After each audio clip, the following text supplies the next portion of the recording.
পরিষদ সভাধিপতির নেতৃত্বে যেভাবে চলছে, দুর্নীতি, স্বজনপোষণ, এইটা নিয়ে তো বহুবার বহু জায়গায় আমি প্রশ্ন করেছি, মানে লিখিত দিয়েছি, প্রশ্ন করেছি অ্যাডমিনিস্ট্রেটিভ মিটিংয়ে, জেনারেল বডির মিটিংয়ে বহুবার আমি বিষয়গুলো উত্থাপন করেছি।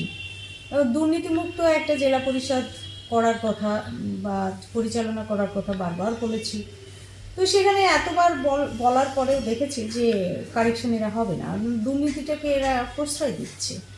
তো স্বাভাবিক আমার মনে হলো যে সামনে এমসিটি কলেজ, আইন টেগর হসপিটাল, এগুলো একটা বেসরকারি সংস্থাকে দিয়ে একটা কাটমানির প্রচ্ছন্ন প্রচেষ্টায় আছে। আমি যখন দেখছি যে এগুলো আমি সংশোধন করতে পারবো না, আস্তে আস্তে আমি এমসিটি কলেজ বা আরএন টেগরটাও রক্ষা করতে পারবো না। তো এই চোর জেলা পরিষদের থেকে চুরির ভাগিদার হওয়ার কোনো ইচ্ছে আমার নেই বলে আমি রেজিগনেশন দিয়েছি। সেক্ষেত্রে আগামী দিন আপনার রাজনৈতিক ভবিষ্যৎ পরিকল্পনা কি রয়েছে? এখনো ভাবিনি কিছু। অ্যাকচুয়ালি রাজনীতি করবো নাকি নন পলিটিক্যাল কোনো অর্গানাইজেশনের সঙ্গে যুক্ত হব সেটা এখনো ডিসিশন নিইনি। ডিসিশন নিলে জানতে পারবেন। তবে হ্যাঁ, এটা ঠিক যে আমি বসে থাকবো না।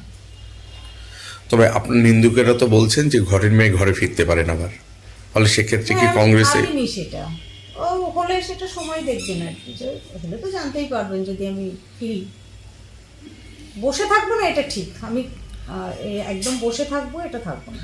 কিন্তু দল তো আপনাকে সহকারী সভাধিপতির মতো একটা পদ দিয়েছে, সম্মানও দিয়েছে, সেই অর্থে যদি বলা যায়, তাহলে সেক্ষেত্রে দলের ভেতরে কোথাও কি এই বিষয়টা নিয়ে আলোচনা করে সমস্যার সমাধান বের করা যেত না?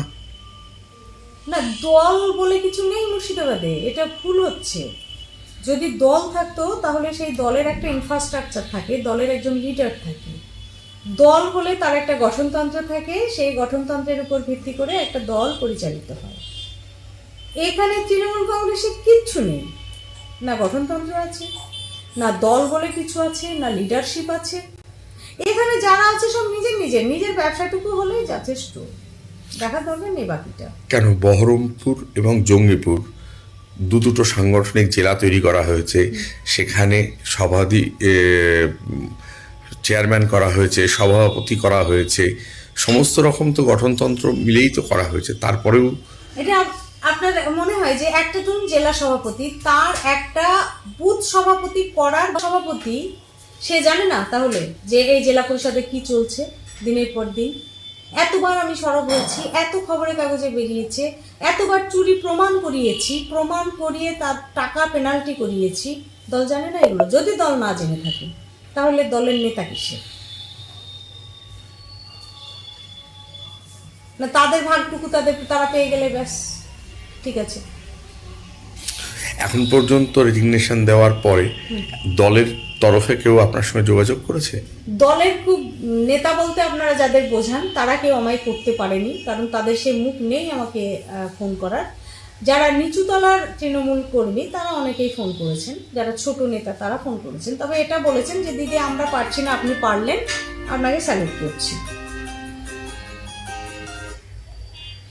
কিন্তু যাদের কাছ থেকে আপনি ভোট নিয়েছিলেন, নিয়ে 5 বছর তাদের উন্নয়নের পাশে থাকবেন বলে কথা দিয়েছিলেন, তো এই 2.5 বছরের মাথায় যে আপনি ছেড়ে চলে গেলেন, কোথাও না এটা দাঁড়াবে না যে যে সেই ভোটারদের সঙ্গে আপনি কোথাও?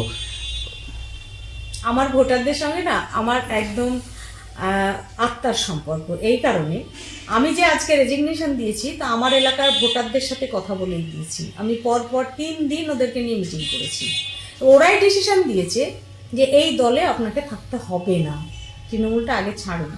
আমি কাল রাত 10টা 10:30টায় বাড়ি ফিরেছি ওদের সাথে মিটিং করে।